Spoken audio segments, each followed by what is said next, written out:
Cos పేరుతో ఒక్కొక్కరి దగ్గర 20 లక్షల రూపాయలు వసూలు చేశారు. అలా 50 మంది దగ్గర వసూలు చేశారు. 7 కంపెనీలు ఉన్నాయని చెప్పి 7 కంపెనీల్లో కూడా ఎంప్లాయీస్ ఎవరంటే వైఫ్ అండ్ హస్బెండ్సే. నందూస్ వరల్డ్ యూట్యూబర్ గురించి మీ అందరికీ తెలుసు. ఆమె మనశంకర్ వరప్రసాద్ సినిమాలో కూడా నటించారు. ఈ సిఓఎస్ ఫ్రాడ్ గురించి లేటెస్ట్గా ఒక న్యూస్ వస్తుంది.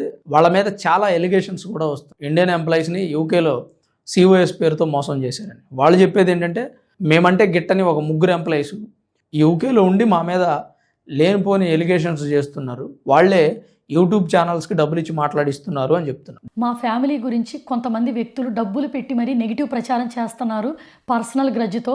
ఈ విషయం మీద ఆల్రెడీ యూకేలో లీగల్గా వాళ్ళ మీద యాక్షన్ తీసుకున్నాం. కొంతమంది వ్యక్తులు ఇక్కడ నుంచి పారిపోయిన 3 తెలుగు వాళ్ళు ఇండియా వెళ్ళి పని కట్టుకొని డబ్బులు పెట్టి మరీ పర్సనల్గా తీసుకొని దీన్ని నెగిటివ్ క్యాంపెయినింగ్గా చేస్తున్నారు. దీనిలో ఏది నిజమో తెలియదు కానీ ప్రస్తుతం అయితే నందూస్ వరల్డ్ అనేటువంటి ఈ రమానందన ఆమె పూర్తి పేరట, ఆమె హస్బెండ్ కలిసి కోట్ల రూపాయలు స్కామ్ చేశారని చాలామంది చెప్తూ ఉన్నారు. ఈ విక్టిమ్స్ కూడా యూట్యూబ్ ఛానల్స్తో మాట్లాడుతున్నారు.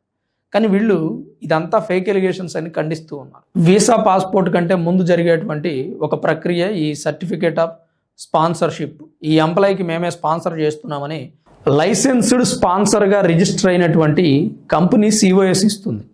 అలా సిఓఎస్ ఇచ్చేటువంటి ఏజెన్సీ నందూస్ వరల్డ్కి సంబంధించింది. మరి నిజంగా వీళ్ళు ఫ్రాడ్ చేసి ఉంటారా లేదా ఫేక్ ఎలిగేషన్సా? తప్పకుండా మీ అభిప్రాయాన్ని కామెంట్ రూపంలో రాయండి.